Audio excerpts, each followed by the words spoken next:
Eisenhorn, the Omnibus, by Dan Abnett. Chapter 3. Nisame Carpal, A Light in Endless Darkness, the Pontius. I shot one meaningful glance at Betancourt to stay his hand, then calmly walked past him, slid down the ladder frame, and approached Carpal. The custodians closed in around me, but at a distance. "Hi, custodian," I nodded. He fixed me with a steady but wary gaze and licked spittle off his thin lips. "You will be detained until—" "No," I replied. "I am an inquisitor of the God Emperor of mankind, Ordo Xenos. I will cooperate in any investigation you bring to bear here, fully and completely, but you will not, and cannot, detain me. Do you understand?" "An inquisitor? Do you understand?" I repeated. I wasn't using my will at all, not yet.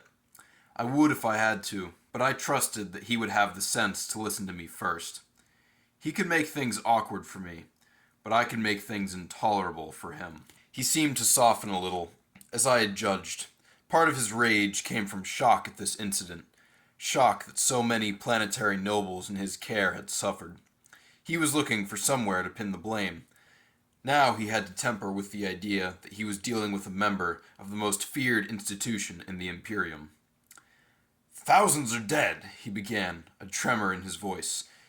"This desecration, the highborn of hubris, violated by a murderer, a follower of darkness, a man who, thanks to me, lies dead now under a plastic sheet on the upper landing platform. I mourn the great loss hubris suffered tonight, High Custodian, and I wish I had been able to prevent it. But if I had not been here at all to raise the alarm, well, imagine the tragedy you would be dealing with then." I let that sink in. Not just this processional, but all the hibernation tombs. Who knows what a clone might have wrought? Who knows what his overall ambition was? "A clone, the recidivist. He did this, High Custodian. You will brief me on this entire event." "Let me prepare a report and bring it to you. You may have answers for me, too. I will signal you in a few hours for an appointment to meet. I think you have plenty to deal with right now." We made our way out. Betancourt presented the junior custodians with a formal register of evidence to be stored for my inspection. The list included the casket and the bodies of a clone and his men. None would be tampered with or even searched until I had looked at them. The gunman I had subdued in the cryogenerator chamber, the only one left alive, would be incarcerated pending my interrogation. Betancourt made these requirements abundantly clear. We took Vibin with us. Amos was too frail, so Betancourt and I handled the plastic-shrouded form on the gurney.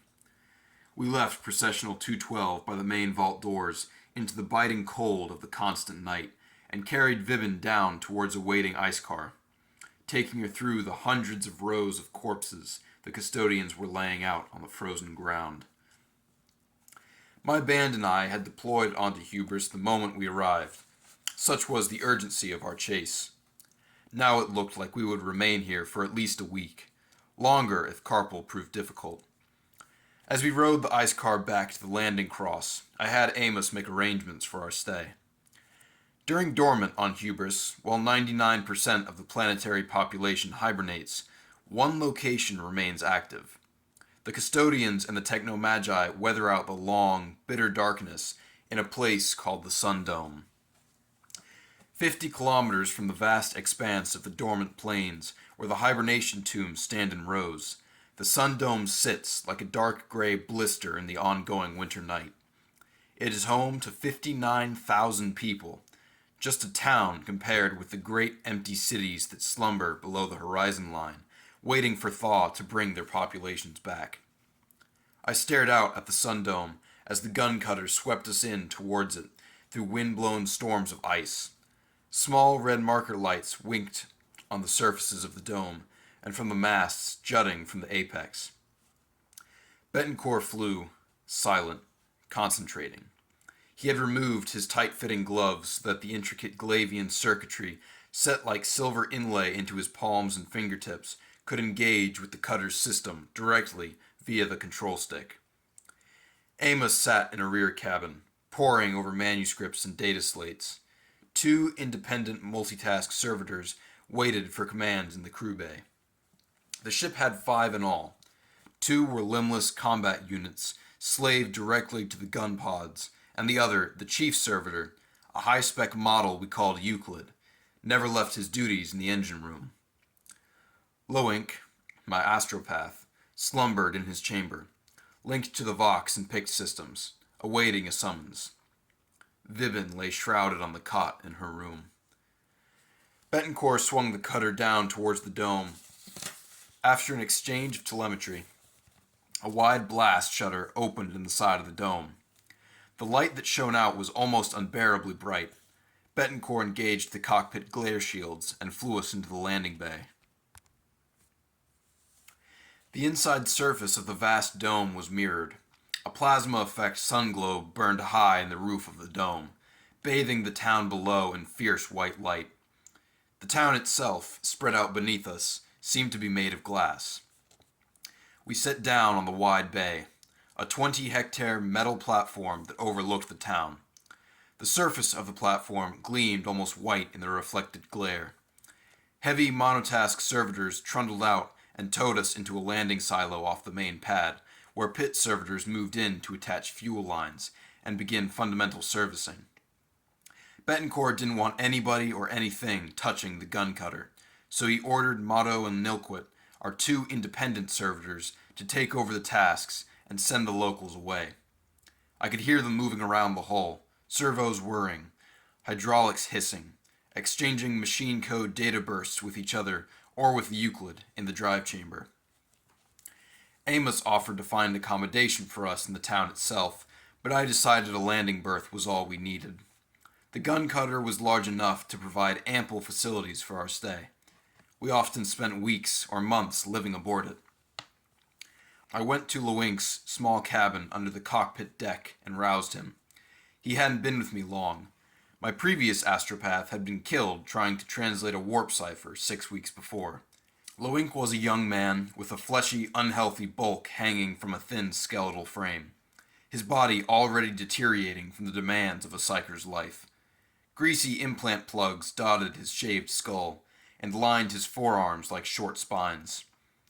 As he came to the door, some of these plugs trailed wires, each marked with parchment labels, which led back to the communications main box above his cradle.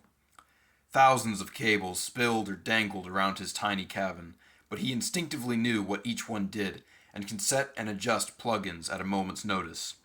The room reeked of sweat and incense. "Master," he said.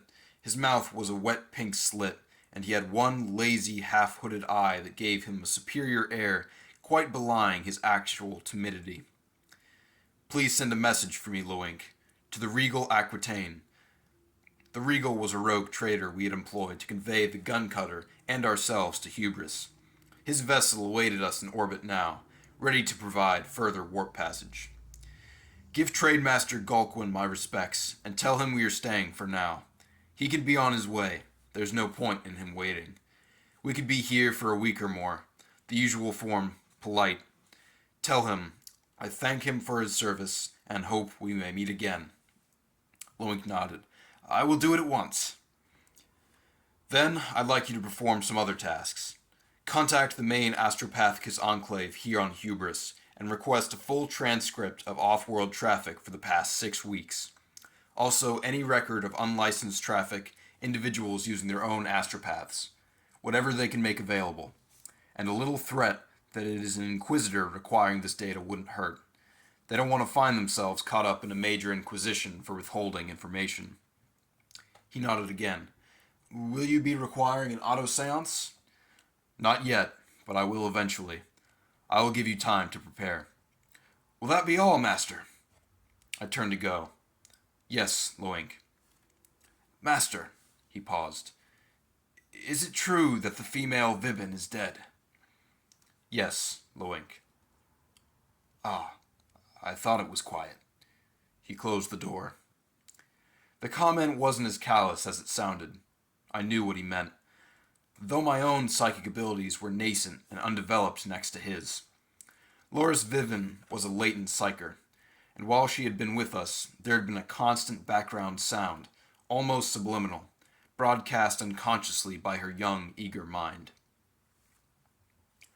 I found Betancourt outside, standing under the shadow of one of the gun cutter's stubby wings. He was gazing at the ground, smoking a low-leaf tube. I didn't approve of narcotics, but I let it go. He'd cleaned himself up these past few years. When I'd first met him, he had been an Obscura user. "Damned bright place," he muttered, wincing out at the abominable glare. "A typical overreaction. They have been 11 months of pitch dark, so they light their habitat to an excessive degree." "Do they have a night cycle?" "I don't believe so." "No wonder they're so messed up. Extreme light, extreme dark, extreme mindsets. Their body clocks and natural rhythms must be all over the place." I nodded. Outside, I had begun to be disarmed by the notion that the night was never going to end. Now I had the same feelings about this constant noon. In his brief, Amos had said the world was called hubris because after spending 70 standard years getting here aboard their Ark fleet, the original colonists had found the surveys had been incorrect. Instead of enjoying a regular orbit, the world they had selected pursued this extreme pattern of darkness and light. They'd settled anyway, co-opting the cryogenerational tubes that had got them here as part of their culture. A mistake, in my view. But I wasn't here to offer a cultural critique. "Notice anything?" I asked Betancourt. He made a casual gesture around the landing platform. "They don't get many visitors in this season. Trade's all but dead. The world's on tick-over." "Which is why a clone thought it vulnerable." "Yes, most of the ships here are local, trans-atmospheric.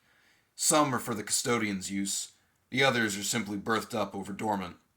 I make 3 non-locals aside from us. 2 trader launches and a private cutter. Ask around. See if you can find out who they belong to and what their business is." "Sure thing." "A clone's pinnace, the one you shot down. Did it come from here?" He took a suck on his narc tube and shook his head. "Either came from orbit or up from some private location. Low Inc. picked up its transmissions to a clone." "I'll ask to see those. But it could have come from orbit? A clone may have a starship up there?" "Don't worry. I already thought to look. If there was one there, it's gone, and it's made no signals."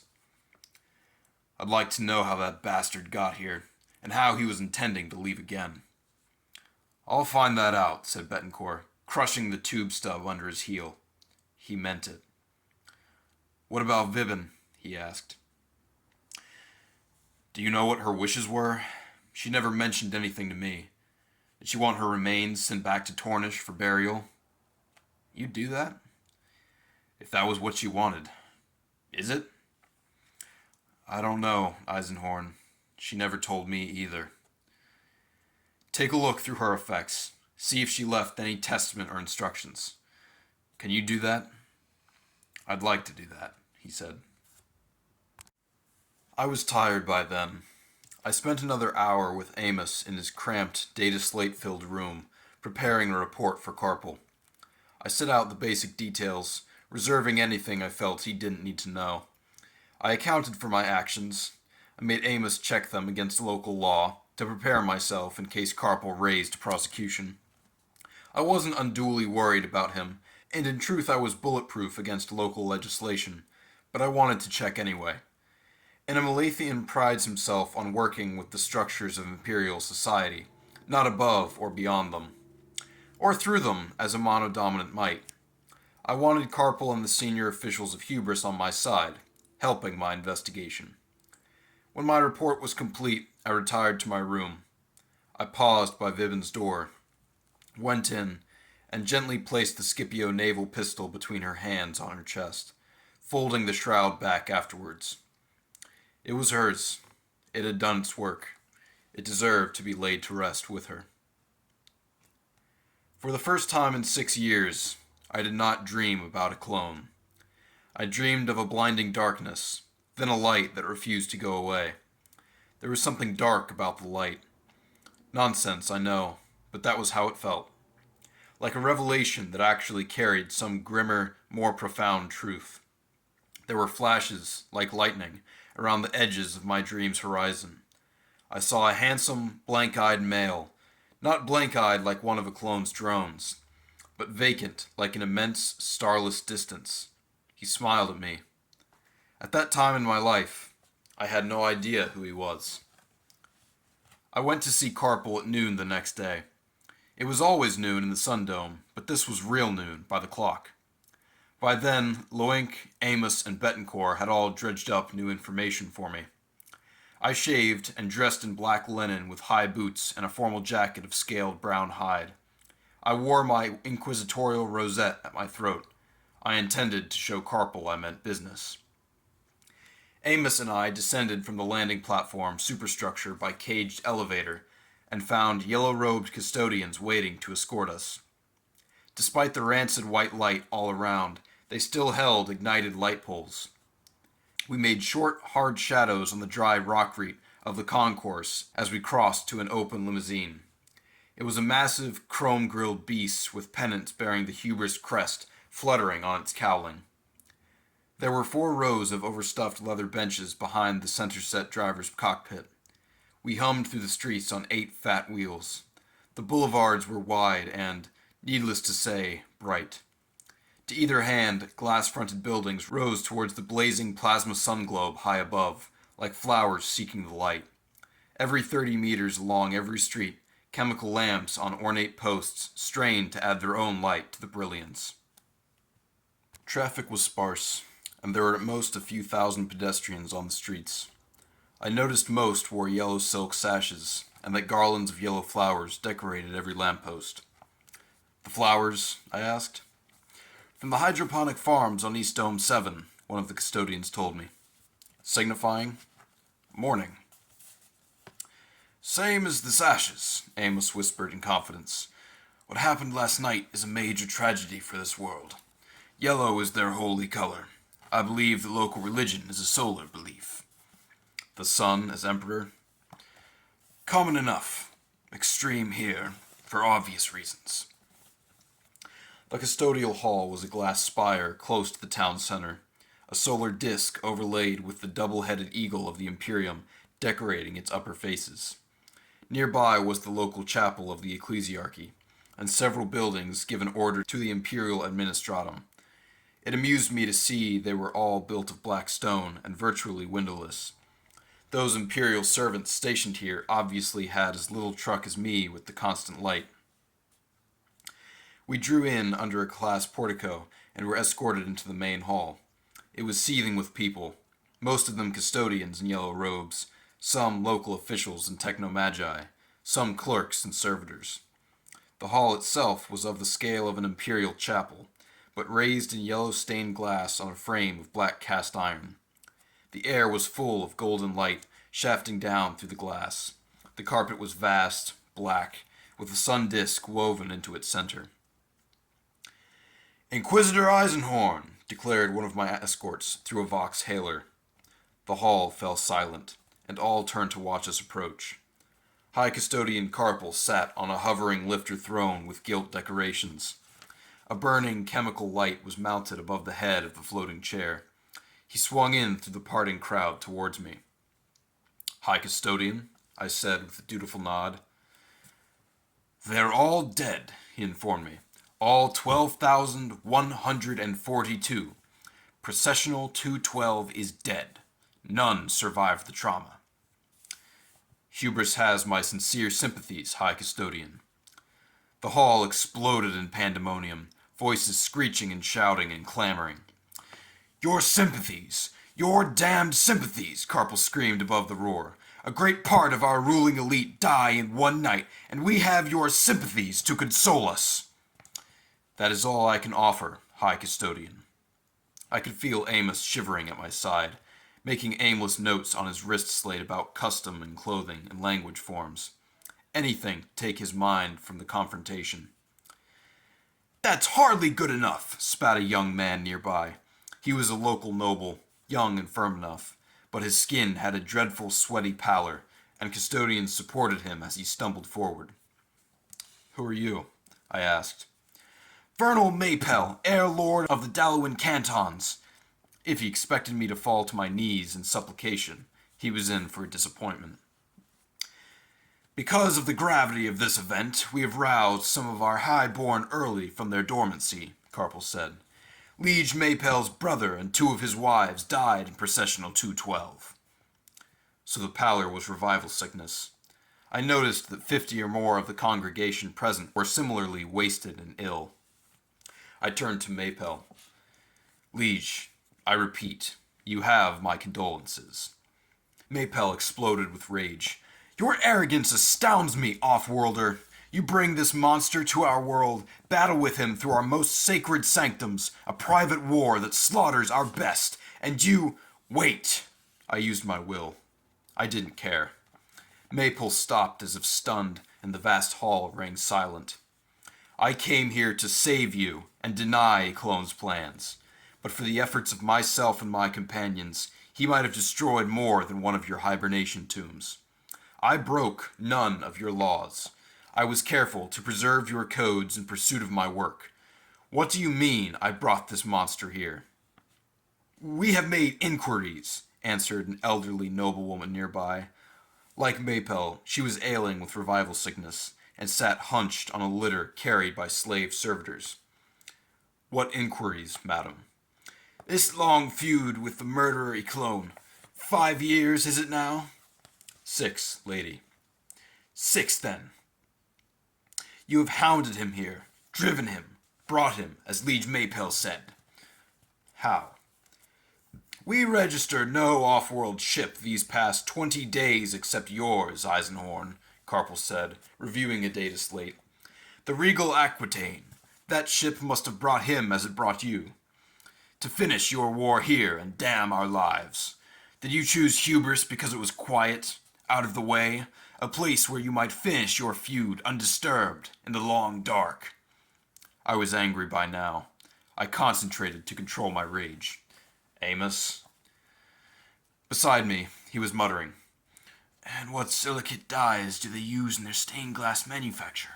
Is the structure armored? The supports are early Imperial Gothic in style. But Amos, the report!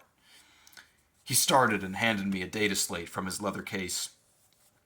Read this, Carpal. Read it thoroughly.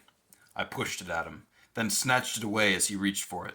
Or should I read it aloud to all here assembled? Should I explain how I came here at the last minute, when I learned a clone was moving to Hubris, that I learned that only by astropathic decryption of a cipher message sent by a clone 2 months ago, a cipher that killed my astropath in his efforts to translate it. Inquisitor, Carpal began. I held up the data slate report for them all, thumbing the stud that scrolled the words across the screen. And what about this? The evidence that a clone has been planning a move against your world for almost a year. And this, gathered this last night, that an unregistered starship moved in and out of your orbit to deliver a clone 3 days ago, unnoticed by your planetary overwatch and the custodian Guardians. Or the itemized stream of astropathic communication that your local enclave noticed but didn't bother to source or translate. I tossed the slate into Carpal's lap. Hundreds of eyes stared at me in shocked silence. You were wide open. He exploited you. Don't blame me for anything except being too late to stop him. As I said, you have my sincere condolences. And next time you choose to confront an Imperial Inquisitor, I added, you may want to be more respectful. I'm excusing a lot because I recognize the trauma and loss you have suffered, but my patience isn't limitless, unlike my authority. I turned to Carpal. Now, High Custodian, can we talk? In private, as I think I requested. We followed Carpal's floating throne into a side annex, leaving a hall full of murmuring, shocked voices behind us. Only one of his men accompanied us, a tall, blond fellow in a dark brown uniform I didn't recognize. A bodyguard, I presumed. Carpal set his throne down on the carpet and raised a remote wand that tinted the glass plates of the room at a touch. Reasonable light levels at last. From that alone, I knew Carpel was taking me seriously. He waved me to a seat opposite. Amos lurked in the shadows behind me. The man in brown stood by the windows, watching. "What happens now?" Carpel asked. "I expect your full cooperation as I extend my investigation." "But the matter is over," said the man in brown. I kept my gaze on Carpel. "I want your consent for me to continue as well as your full cooperation. A clone may be dead, but he was just the blade point of a long and still dangerous weapon." "What are you talking about?" the man in brown snapped. Still, I did not look at him. Staring at Carpel, I said, "If he speaks again without me knowing who he is, I will throw him out of the window, and I won't open it first."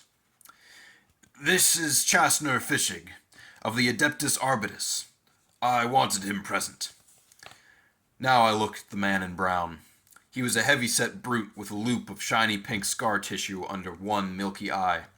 I'd taken him to be a young man with his clean skin and blonde hair, but now I studied him. I saw he was at least my age. "Chasner," I nodded. "Inquisitor," he returned. "My question still stands." I sat back in my chair. Murden Clone was a facilitator, a brilliant, devious man, one of the most dangerous I have ever hunted. Sometimes to hunt down your prey is to finish his evil. I'm sure you have experience of that. "You called him a facilitator." That was where his danger lay. He believed he could serve his obscene masters best by offering his considerable skills to cults and sects that needed them. He had no true allegiances. He worked to facilitate the grand schemes of others. What he was doing here on Hubris was to advance and develop someone else's plans. Now he is dead, and his scheme thwarted. We may be thankful. But my task is not done. I must work back for McClone, his men, from any clue he left, and dig my way into whatever greater, secret darkness was employing him. "And for this you want the cooperation of the people of Hubris?" asked Carpel. "The people, the authorities, you, everyone. This is the Emperor's work. Will you shrink from it?" "No, sir, I will not," snapped Carpel. "Excellent." Carpel tossed a gold solar form badge to me. It was heavy and old, mounted on a pad of black leather. "This will give you authority. My authority. Conduct your work thoroughly and quickly. I ask 2 things in return." "And they are?" "You report all findings to me, and you allow the Chasner to accompany you." "I work my own way. Fishig can open doors and voice boxes here in the Sun Dome that even that badge may not. Consider him a local guide." "And your ears and eyes," I thought, but I knew he was under immense pressure from the nobility to produce results. So I said, "I will be grateful for his assistance." "Where first?" Fishig asked, down to business at once, a hungry look on his face. They want blood, I realized. They want someone to punish for the deaths. Someone they can say they caught, or at least helped to catch. They want to share in whatever successes I have, so that they can look good when the rest of their population wakes up to this disaster in a few months' time. I couldn't blame them. "First," I said, "the mortuary." A clone looked as if he was asleep. His head had been wrapped in an almost comical plastic bonnet to contain the wound I had dealt him. Framed in the plastic, his face was tranquil, with just a slight bruising around the lips. He lay on a stone plinth in the chill of the morgue below Arbitus Mortuary 1. His brethren lay on numbered plinths around him, those that had been recovered more or less intact. There were labeled bins of mostly liquescent material against the back wall, the remains of those that Betancourt had slaughtered with the cutter's cannons. The air in the underground vault was lit cold blue, and frost-covered circulators pumped in sub-zero air directly from the ice desert outside the Sun Dome. Fishig had provided us all with heat gowns for the visit. I was impressed by what I saw. both the dutiful care and attention that had been used to sequester and store the bodies, and by the fact that no one had touched them, according to my instructions. It seems a simple command to give, but I have lost count of the times that over-eager death priests or surgeons have begun autopsies before I arrived. The mortician superintendent was a haggard woman in her 60s, called Tatrone. She attended us in red plastic scrubs, worn over an old and threadbare heat gown.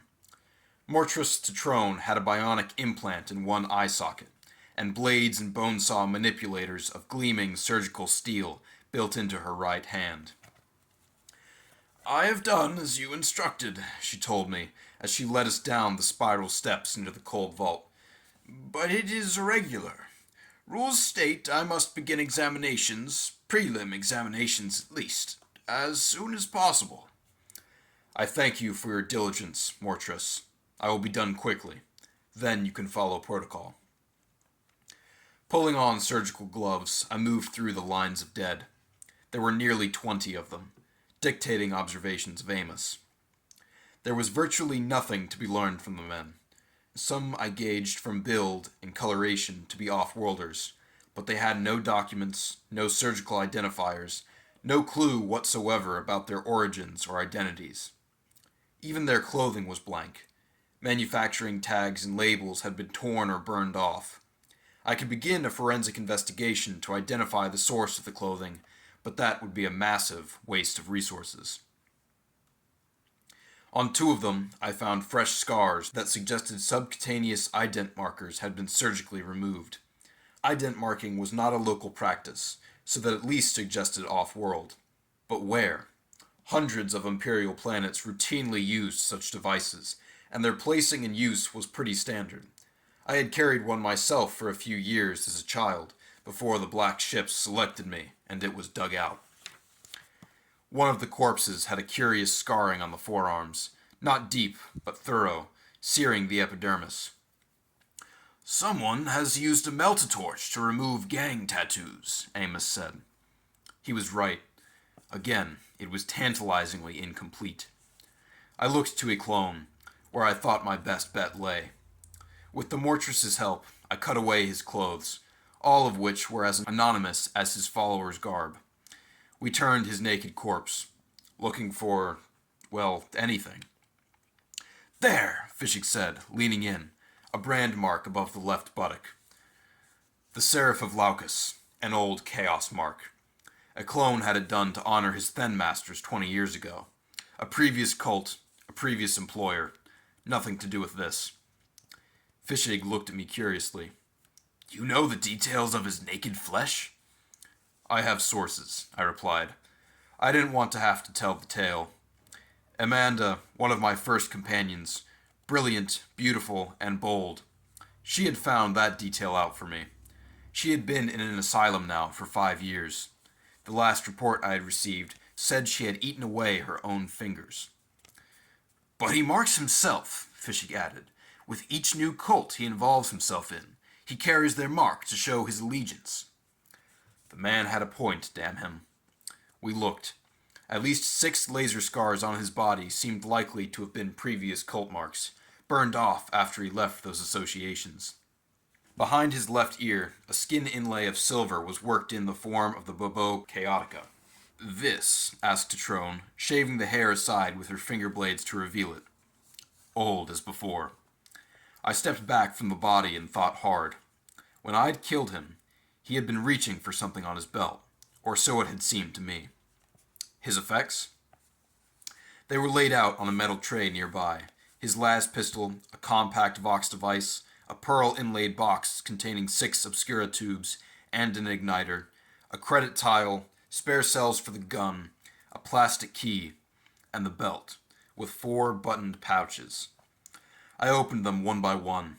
Some local coins, a miniature las knife, 3 bars of high-calorie rations, a steel toothpick, more Obscura, this time in an injector vial, a small data slate. At the moment of death, which of these things had he been reaching for? The knife? Too slow and small to counter a man who has a naval pistol wedged into your mouth. Then again, he was desperate. And then again, he hadn't reached for his holstered las gun. The data slate, perhaps? I picked it up and activated it, but it needed a cipher to gain access. All manner of secrets might be locked inside, but why would a man reach for a data slate in the face of certain death? Track marks along the forearm, Tutrone stated, continuing her exam. Hardly surprising, given the narco-wear we'd recovered from him. No rings, no bracelets, earrings, piercing studs? None. I pulled a plastic pouch from a dispenser on the surgical cart and put all his effects into it. You will sign for those, won't you? Tutrone asked, looking up. Of course. You hated him, didn't you? Fishig said suddenly. What? He leaned back against a plinth, crossing his arms. You had him at your mercy, and you knew his head was full of secrets, but you emptied it with your gun. I have no compunction when it comes to killing, but I know when I'm wasting a lead. Was it rage? I'm an inquisitor. I do not get angry. Then what? I had just about enough of his snide tone. You don't know how dangerous this man is. I wasn't taking chances. He looks safe enough to me, Fishig smirked, looking down at the body. Here's something, Tutrone called out. We all moved in. She was working on his left hand, delicately, with her finest gauge scalpels and probes, her augmented fingers darting like a seamstress. The index finger of the left hand. There's unusual lividity and swelling. She played a small scanner across it. The nail's ceramite, artificial, an implant. What's inside? Unknown. A ghost reading. There's maybe... there it is. A catch under the quick. You need something small to trigger it. She adjusted her bionic finger settings and slid out a very thin metal probe. Thin like a toothpick. Back! Back now! I yelled. It was too late. Tutrone had undone the catch. The false nail sprang back, and something flew out of the cavity in the fingertip. A silver worm, like a thread of necklace chain, flashed through the air. Where did it go?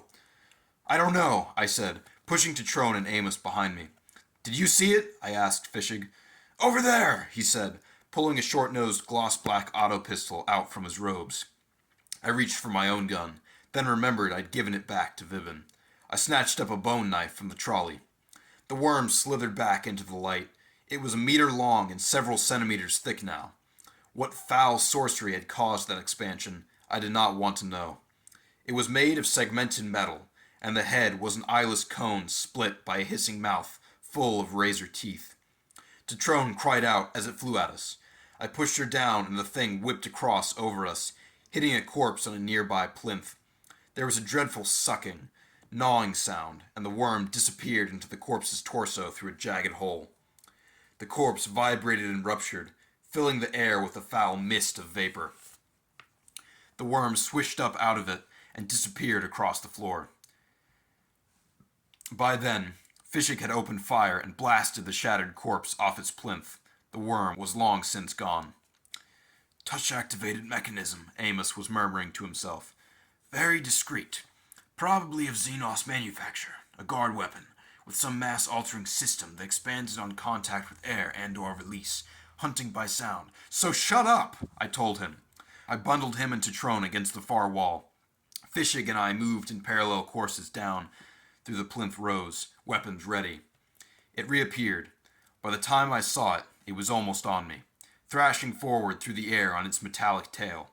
In a split second, I reflected that this was how a clone had wanted me to die. This was what he had intended to unleash against me on the landing platform at Processional 212.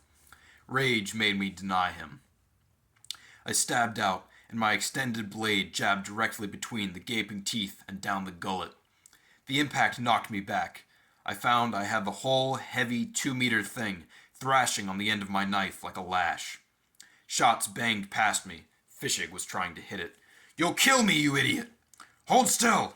With a metallic rasping, it was chewing down the blade and the handle towards my hand.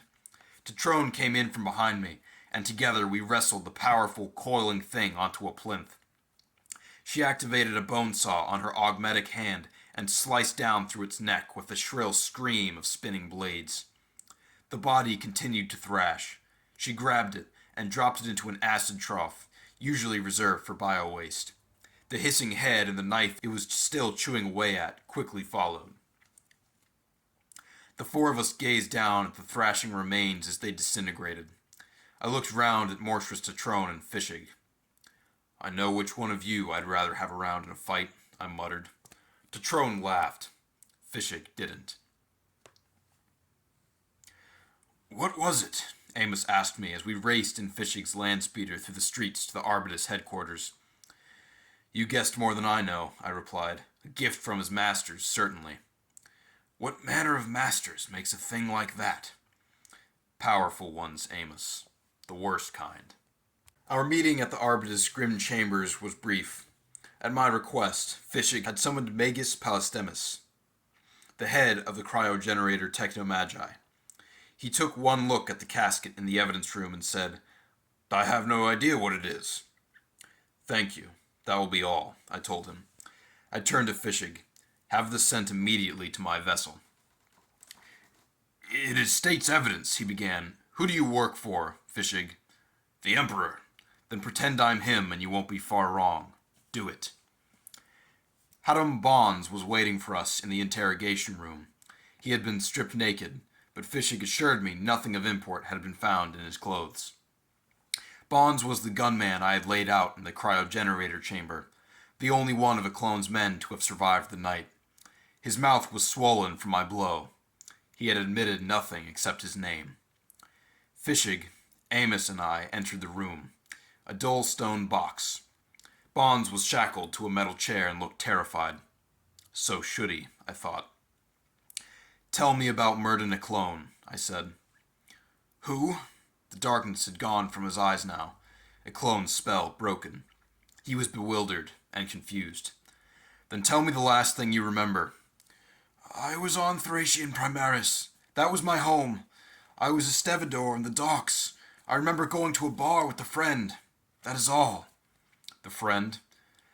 "A dockmaster called Win Eden. We got drunk, I think."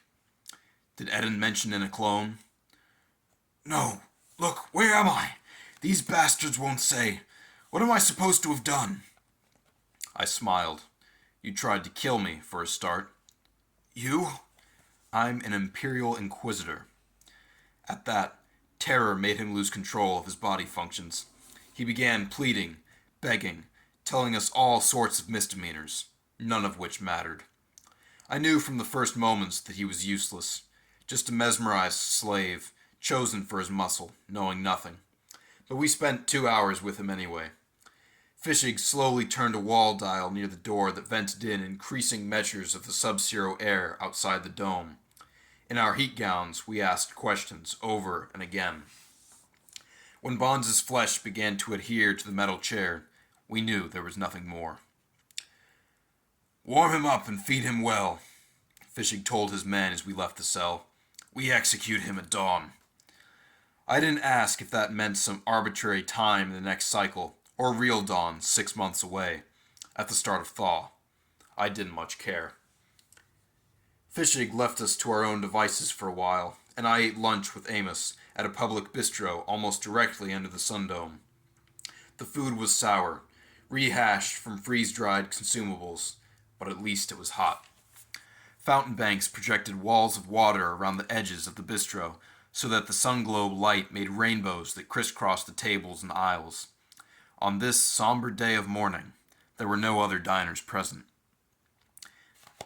Amos was in good spirits.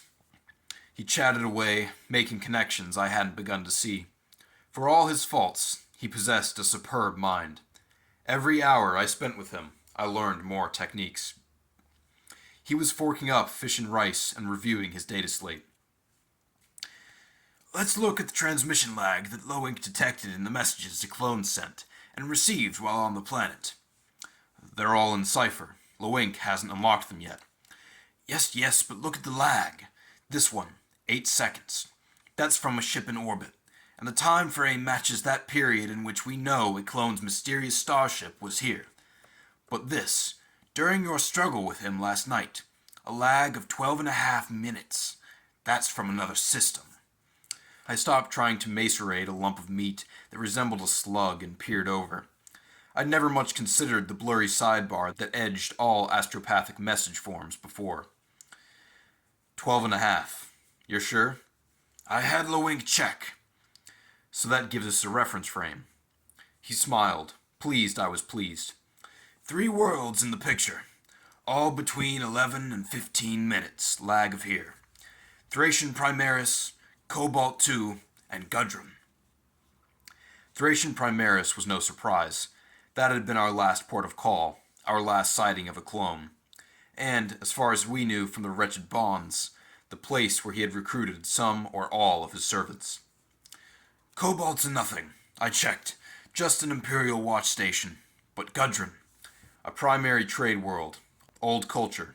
Old families. Old poisons, he finished with a laugh, completing the proverb. I dabbed my mouth with a napkin. Can we be more certain? Lowink's researching for me. Once we break the cipher. I don't mean the message cipher itself. I mean the coded headers to the actual text. We'll know. Gudrun, I pondered. My Vox link chimed in my ear. It was Betancourt. Ever hear of a thing called the Pontius? No. Why? I haven't either, but Lowink's cracking some of the old transcripts. In the weeks before a clone arrived, someone was sending messages off the approved links to a location in the Sundome. They talk about the delivery of the Pontius. It's all rather vague and indirect. Do you have a location? Why else do you employ us?